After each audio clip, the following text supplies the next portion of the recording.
मिला और उससे परमेश्वर के राज्य की बात करने लगा और जो चंगे होना चाहते थे उन्हें चंगा किया। आमीन। यहाँ पे एक बात लिखी है, जो चंगे होना चाहते थे परमेश्वर ने सिर्फ उनको चंगा किया। आपका भी विश्वास होना चाहिए। यदि आप यीशु मसीह में आए हैं तो आपको विश्वास के साथ आना चाहिए कि वो खुदावन है, वो जीवित खुदा है जो हमें चंगा करने वाला परमेश्वर। अगर हम आशा लेके आए, उसका वचन कहता है कि उसके पास आने वालों को विश्वास होना चाहिए कि परमेश्वर है। और यदि आप विश्वास करते हैं कि परमेश्वर सचमुच है तो निश्चित तौर पे आज आप अपनी सारी समस्याओं को यहीं पे छोड़ के जाएंगे और एक आनंद वाले जीवन में प्रवेश करने पाएंगे। तो आइए हम विषय पे चलते हैं अपने। और आज का जो विषय है जो मैं आप लोग के बीच में साझा करना चाहूंगा, बताना चाहूंगा कि यीशु जीवन की रोटी है। हम जो इस संसार की रोटी के पीछे भागते हैं, उस रोटी से कई गुना बढ़कर जो स्वर्ग में हम जाएंगे, तो यीशु हमारे लिए जीवन की रोटी है और वो किस तरीके से हमारा उद्धार करता है। आज हम थोड़ा उस विषय में जानेंगे। और आइए हम खुदा के कलाम को खोलें, पवित्र शास्त्र खोलें और जब हम वचनों की ओर जाएंगे एक छोटी सी प्रार्थना करेंगे वचनों के लिए। तो आइए हम अपनी आंखों को बंद करें। हालेलुया। सर्वशक्तिमान पिता परमेश्वर, हम एक बार फिर से आपके सम्मुख आते हैं, दीन होते, विनम्र होते, झुकते हैं पिता। धन्यवाद करते हैं परमेश्वर आपके सुंदर अद्भुत दिन के लिए पिता, तो हम सबको एकत्रित किया, इस संगति में लाए पिता। धन्यवाद करते हैं परमेश्वर। आज यहाँ जो भी वचन हो पिता, वो सब कुछ तेरी इच्छा के अनुसार हो। बोलने वाला मैं नहीं परंतु परमेश्वर तेरी आत्मा बात करें लोगों से परमेश्वर। इन वचनों के द्वारा परमेश्वर जो भी तुझे परमेश्वर से बातचीत करनी पिता, तो उनसे बातचीत करे और खुदावन ये सत्य को जाने और सत्य ने स्वतंत्र कर दे परमेश्वर। हम धन्यवाद करते हैं पिता। आज जो भी वचन के बीज बोए जाए पिता, 10, 20, 30 नहीं परंतु 100 गुना फल लाने वाले होने पाए पिता। हर एक डिस्टर्बेंस की आत्मा को, हर एक शैतान की शक्तियों को यीशु के नाम से शापित और बंदी बना देते हैं और तेरे वाचा का शुद्ध लहू का बाड़ा पिता इस कलीसिया के चारों ओर बांध देते हैं खुदावन। हाँ मेरे पिता, हर एक बातों में आपको महिमा देते हैं पिता कि तू बड़े और हम सब घट जाए पिता।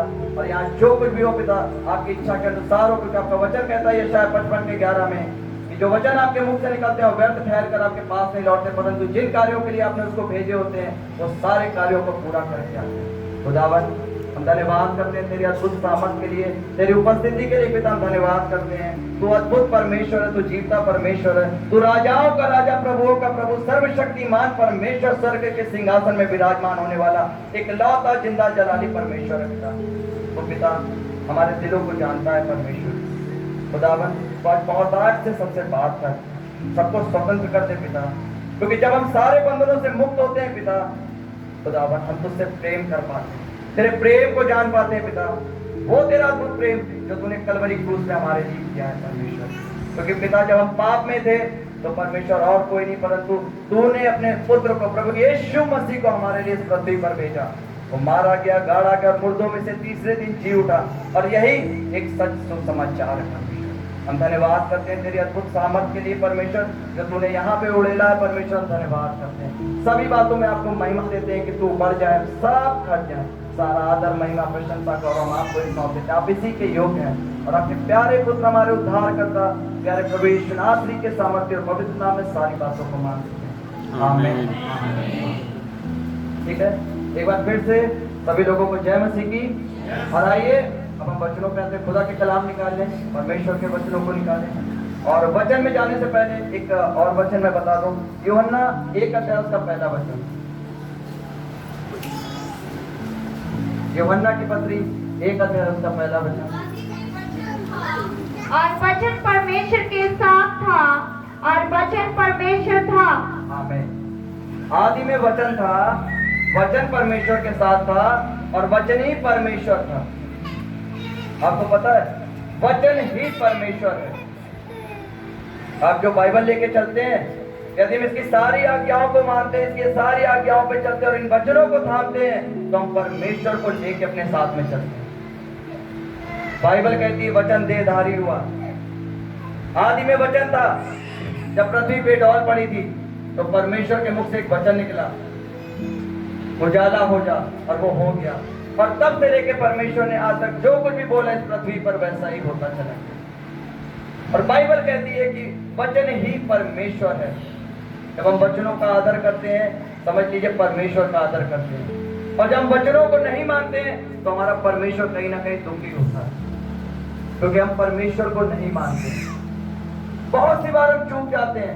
बाइबल कहती है जो वचन में चूक जाता है उसी के पास सारी समस्याएं आती हैं, मगर जो वचन में नहीं चूकता है वही सिद्ध पुरुष है, और वो अपनी देह पे लगाम लगा लेता है। क्योंकि हम बहुत सी बार पता है क्यों चूकते हैं, परिस्थितियों के कारण। जब हमारी परिस्थिति बदल जाती है, जब हम सुख में होते हैं तो परमेश्वर के नाम को बहुतायत से महिमा देते हैं, मगर जहां कहीं हम तकलीफ में आ जाते हैं तो वहां पे क्या होता है, हम चूक जाते हैं, क्योंकि परिस्थितियां बदल जाती हैं। आइए याकूब की पत्री 3 अध्याय उसका दूसरा वचन देखेंगे। याकूब की पत्री 3 अध्याय उसका दूसरा वचन पढ़ेंगे।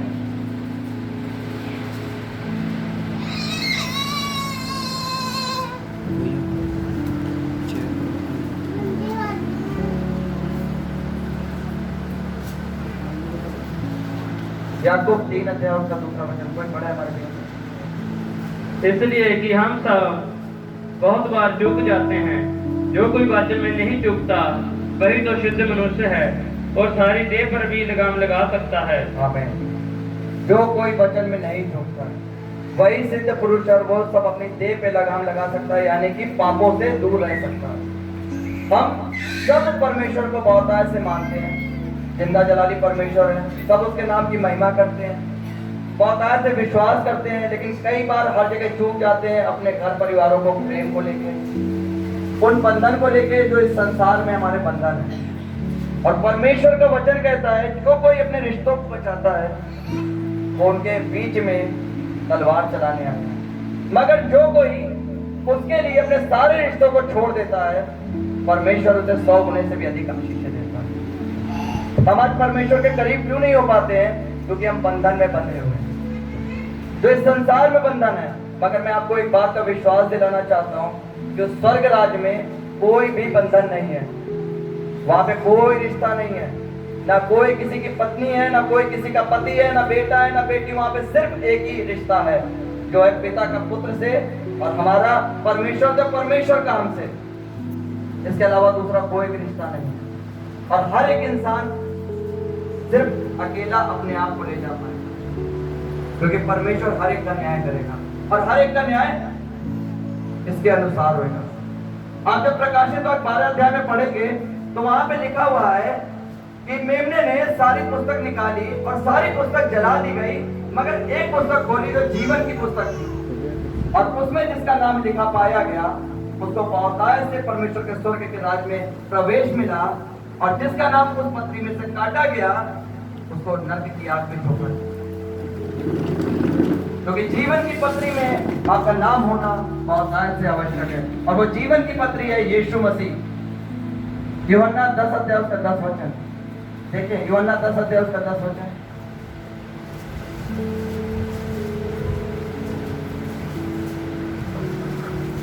चोर किसी और काम के लिए नहीं आता, परंतु केवल चोरी करने और घात करने और नष्ट करने को आता है। मैं इसलिए आया हूँ कि वह जीवन पाए और बहुतायत से पाए। आमीन। वो जीवन पाए और बहुतायत से पाए।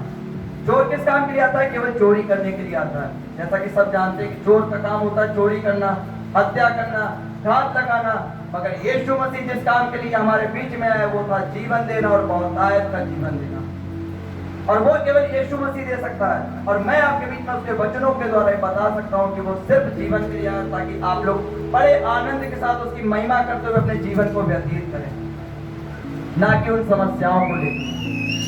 जिन समस्याओं में आप फंसे हुए हैं उन समस्याओं के साथ उसने जीवन जीने के लिए नहीं कहा। भजन संहिता में दाऊद कहता है, धन्य है यहोवा परमेश्वर जो प्रतिदिन हमारा बोझ उठाता है। यदि परमेश्वर हमारा बोझ उठाता है तो आप अपने बोझ को क्यों उठाएंगे? उसने हम सबसे वादा किया है कि धन्य है यहोवा परमेश्वर जो प्रतिदिन हमारा बोझ उठाता है, जो हमें लिए अपने साथ में चलता है। और यदि आप अपने बोझों को लेकर चलोगे, यानी कि आप परमेश्वर पे विश्वास नहीं करते, और यदि हम विश्वास करते अपने पिता पे कि वो है, तो अपने बोझ को क्या करते हैं? उसके ऊपर डाल देते हैं कि परमेश्वर तू संभाल, हमसे तो नहीं हो पा रहा है, परमेश्वर तू देख, क्योंकि हम तो नहीं समझ पा रहे हैं कि इस परिस्थिति में हमें क्या करना चाहिए। क्या बाइबल नहीं कहती है कि कोई भी व्यक्ति अपना एक सफेद बाल भी काला नहीं कर सकता है? पवित्र शास्त्र में ऐसा ही लिखा हुआ है, कोई भी मनुष्य अपना एक सफेद बाल भी काला नहीं कर सकता है। हम चिंताएं में क्यों रहते हैं? हम जब कुछ कर ही नहीं सकते हैं, जितनी चिंता में रहते हैं उतना क्या होता है, परमेश्वर से दूर होते चले जाते हैं।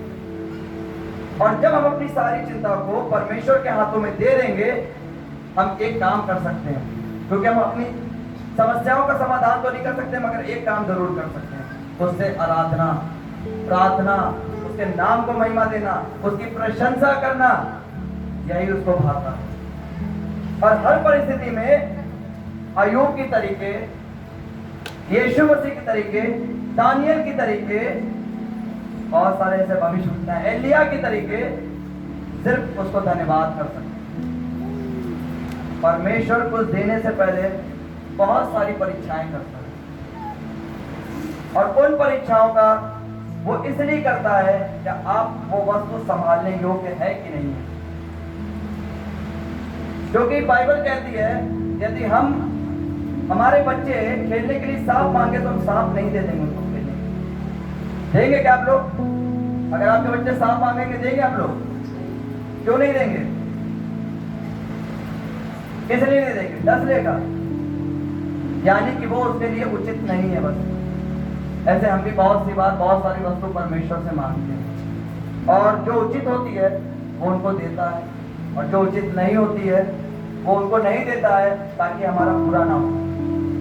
यिर्मयाह की पत्री 29 अध्याय उसका 11 वचन कहता है, बड़े जरा 11 वचन क्या कहता है? यिर्मयाह की पत्री 29 अध्याय उसका 11 वचन।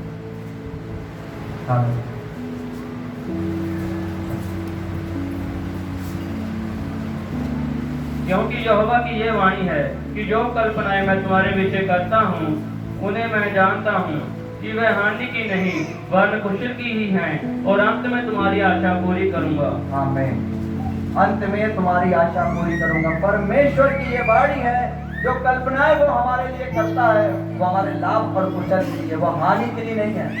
वो जानता है कि हमारे लिए क्या सही है और क्या गलत है, और अंत में क्या करता है, वो हमारी आशा को पूरी करता है। तो हमें क्या करते हुए चलना है, ये भी हम देखते हैं। इब्रानी की पत्री 10 अध्याय उसका 36 वचन।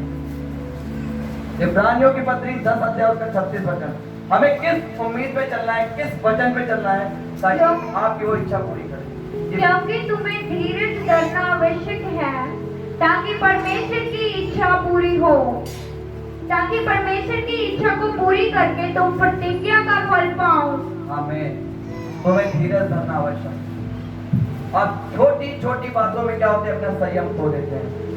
बहुत जल्दी जब प्रार्थनाएं नहीं सुनी होती, आप क्या होते हैं, हताश हो जाते हैं। बाइबल कहती है कि आपको धीरज धरना आवश्यक है, यानी कि संयम रखना आवश्यक है। आप आ रहे हैं, ये मत सोचिए कि परमेश्वर आपकी प्रार्थनाओं को नहीं सुन रहा। आप आ रहे हैं, ये मत सोचिए कि परमेश्वर आपकी ओर नजर नहीं करे, वो बिल्कुल आपकी ओर नजर करे, लेकिन सही समय वो जानता है कि आपको कोई भी वस्तु वो किस समय देनी है।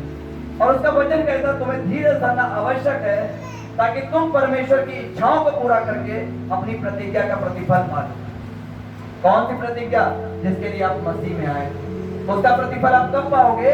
जब आप परमेश्वर प्रभु यीशु मसीह की इच्छा को पूरा करो। आइए खुदा का नाम कहते हैं, जैसा मैंने आपसे वादा किया था कि यीशु ही जीवन की रोटी है।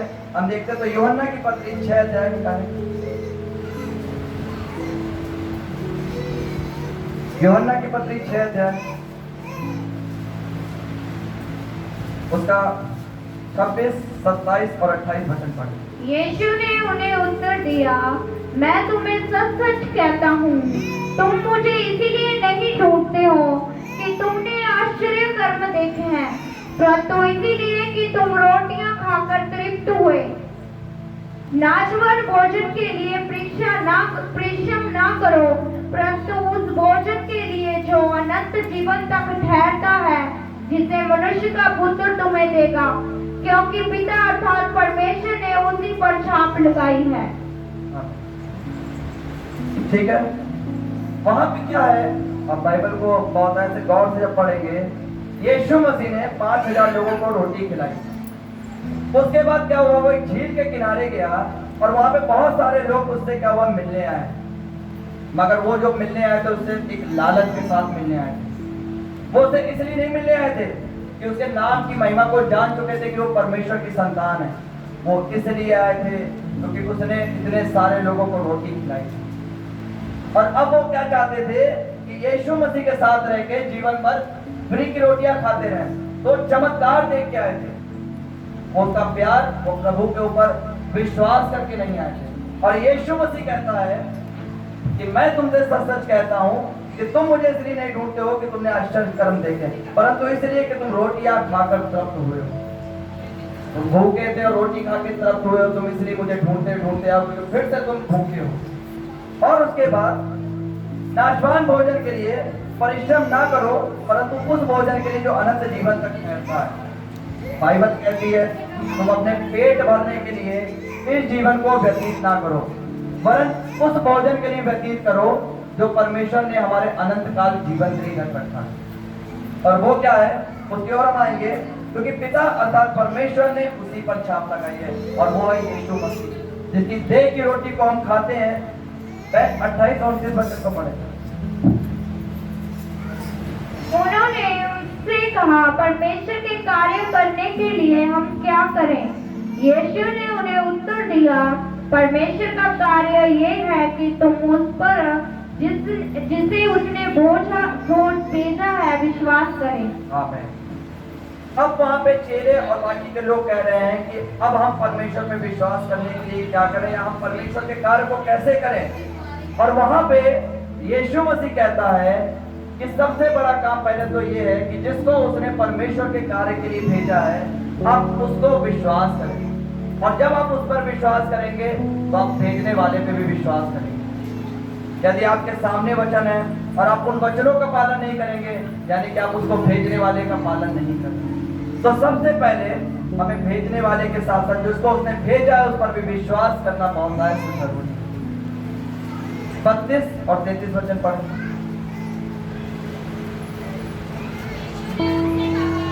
मैं तुमसे सच सच कहता हूँ कि मूसा ने तुम्हें ये रोटी स्वर्ग से ना दी, परंतु मेरा पिता तुम्हें सच्ची रोटी स्वर्ग से देता है, क्योंकि परमेश्वर की रोटी वही है जो स्वर्ग से उतरकर जगत को जीवन देती है। आमीन।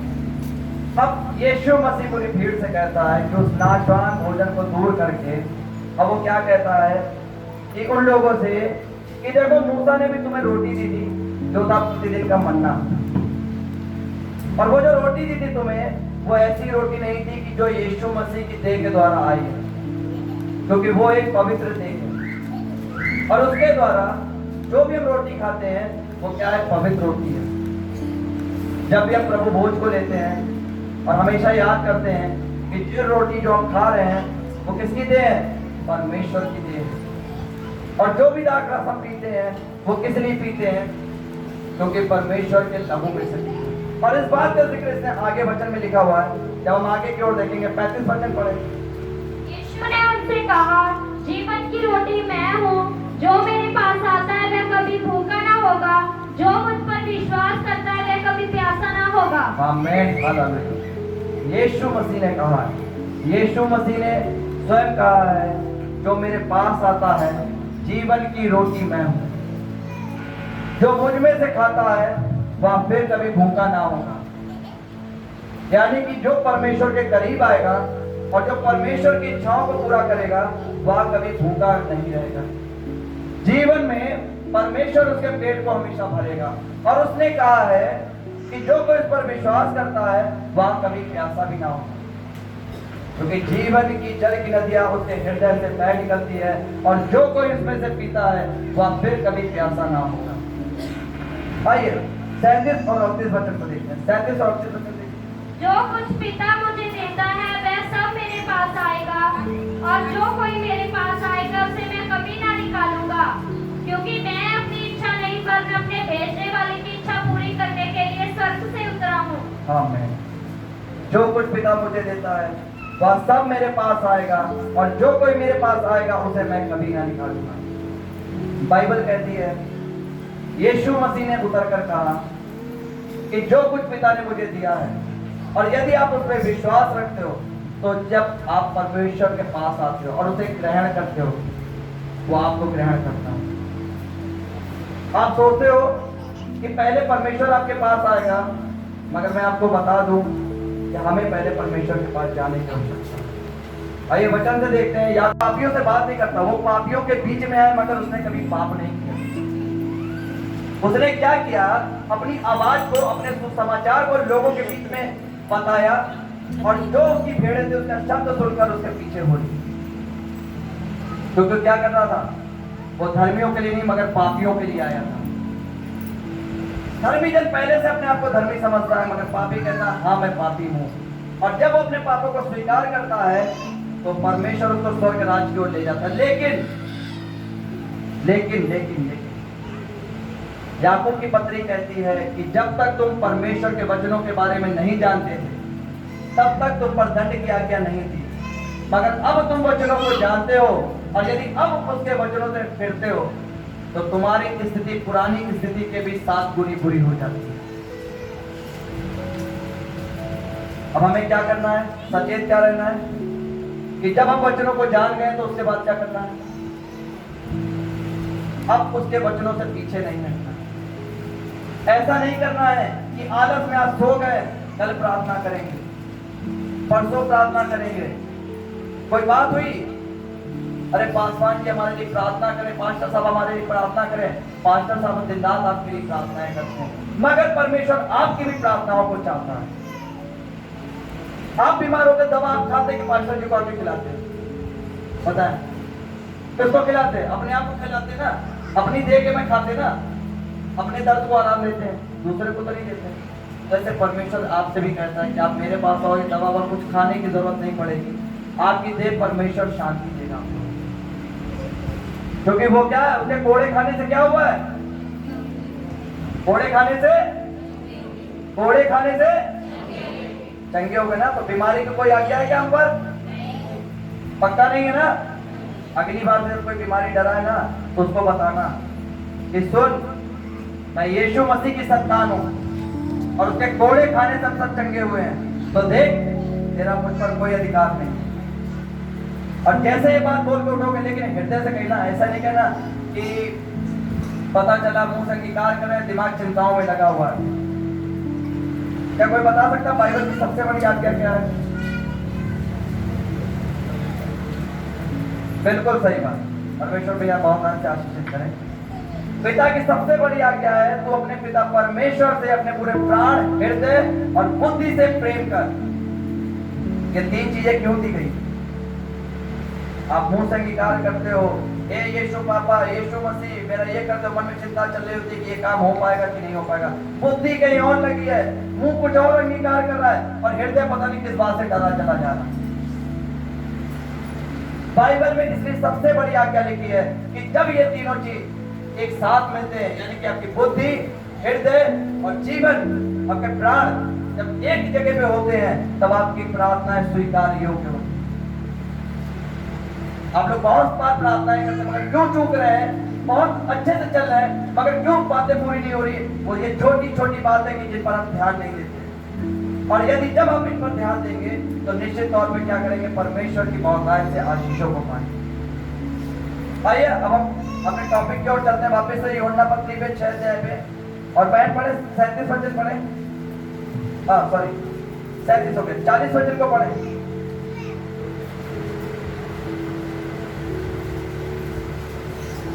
40 वचन, यूहन्ना 6 अध्याय तक 40 वचन। क्योंकि मेरे पिता की इच्छा यह है कि जो कोई पुत्र को देखे और उस पर विश्वास करे वह अनंत जीवन पाए, और मैं उसे अंतिम दिन फिर जिला उठाऊंगा। आमीन।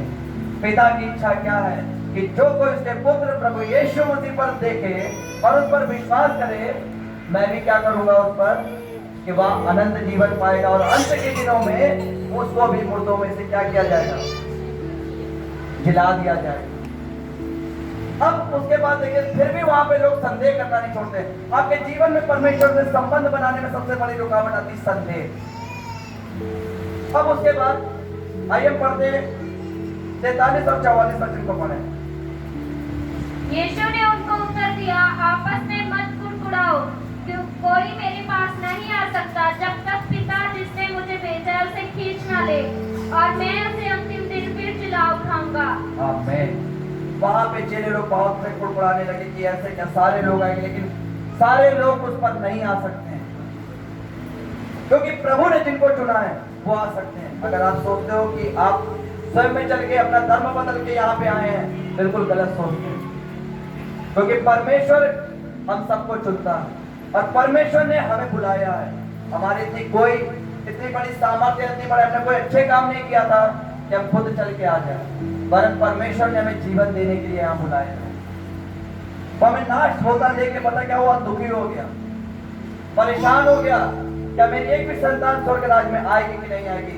फिर उसने क्या किया, अपने पुत्र को इस पृथ्वी पर भेजा ताकि हम सब बचाए जाए। आपको पता है, आपके सुई चुभती होगी तो होता है, से दर्द होता होगा, आप लोगों को होता है ना, सबको होता होगा ना। आपको पता है उसने हमारे लिए उन कीलों को गड़वाए, कोड़े खाए, कितनी ताड़नाएं सहन करी। आज आप लोग का हृदय जानता होगा कि कोई किसी के लिए इस पृथ्वी पर ऐसा बलिदान नहीं दे सकता। आप अपने उस रिश्ते से मना कर दोगे अगर ऐसी ताड़नाएं आपके साथ हों। इतने कोड़े अगर आपको पड़े, कीले हाथ पे गाड़ी जाए जिंदा में, आप क्या करोगे, उस रिश्ते का इनकार कर दोगे। मगर देखो परमेश्वर के प्रेम को, उसने हमारे लिए, हम पापियों के लिए क्या किया, अपने आप का बलिदान। कैसा बलिदान, छोटा मोटा बलिदान, कैसा बलिदान, कैसा बलिदान किया जो ना कभी किसी ने देखा ना सुना और ना कभी कोई कर पाएगा। ऐसा बलिदान क्या कोई भी हमारा प्रिय इंसान ऐसा बलिदान कर सकता है? आपको विश्वास है क्या कोई ऐसा कर सकता है? सिवाय यीशु मसीह, जिसने हमारे लिए ऐसा किया। और यीशु मसीह कहाँ है? यीशु मसीह हमारे साथ है। उसने हमसे वादा किया है, मैं तो ना तुझे कभी छोड़ूंगा ना कभी तुझे त्यागूंगा। वो जीवन के अंत तक सदैव हमारे साथ बना रहे। आपको मालूम, वो हमारे साथ साथ चलता है। और जब हम घृणित काम को करते हैं तो क्या होता है, दुखित होता है।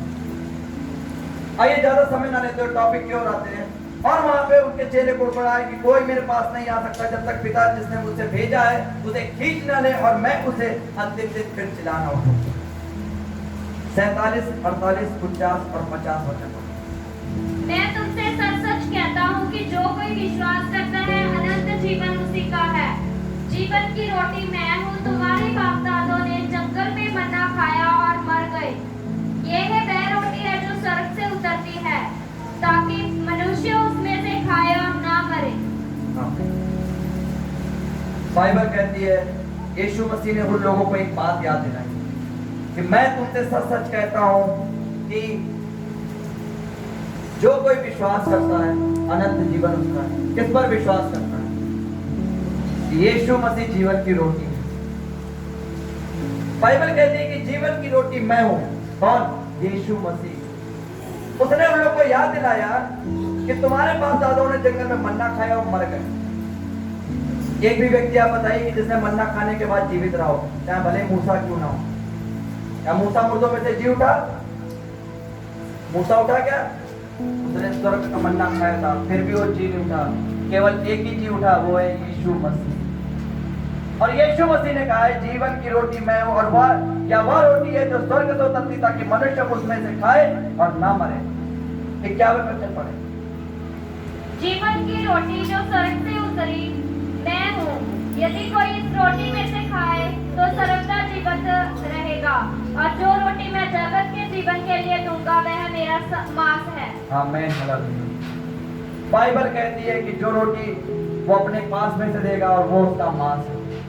आप लोग भ्रमित ना हो कि मांस खा रहे हैं कि हम लोग क्या खा रहे हैं। जीवन की रोटी मतलब हम परमेश्वर को याद करके, परमेश्वर के वचन में चल के रोटी तोड़ते हैं। जब हम उसके क्रूस के प्यार को याद करके रोटी को तोड़ते हैं, तब हम उसकी देह में से खाते हैं। पता है, मैं आज भी जब भी अपने भोजन पे बैठता हूँ या बाइबल पढ़ने बैठता हूँ तो परमेश्वर का धन्यवाद करता हूँ कि यदि तू क्रूस पे बलिदान ना देता तो हम पापी आज इस भोजन को ना खा रहे होते, नाशमान भोजन को खा रहे होते, इस पवित्र भोजन को ना खा रहे होते, नाशमान भोजन को खाते। जो हमें मृत्यु की ओर ले जाता है, क्योंकि वो भोजन हमें वापस से जिला नहीं पाएगा। वरन कौन सा भोजन हमें जिला पाएगा? कौन सा भोजन हमें जिला पाएगा? जो हम यीशु मसीह की देह से उसको याद करके खाएंगे, उसके कलवरी क्रूस को याद करके खाएंगे, वो भोजन हमें अनंत जीवन की ओर ले जाएगा। आइए समय का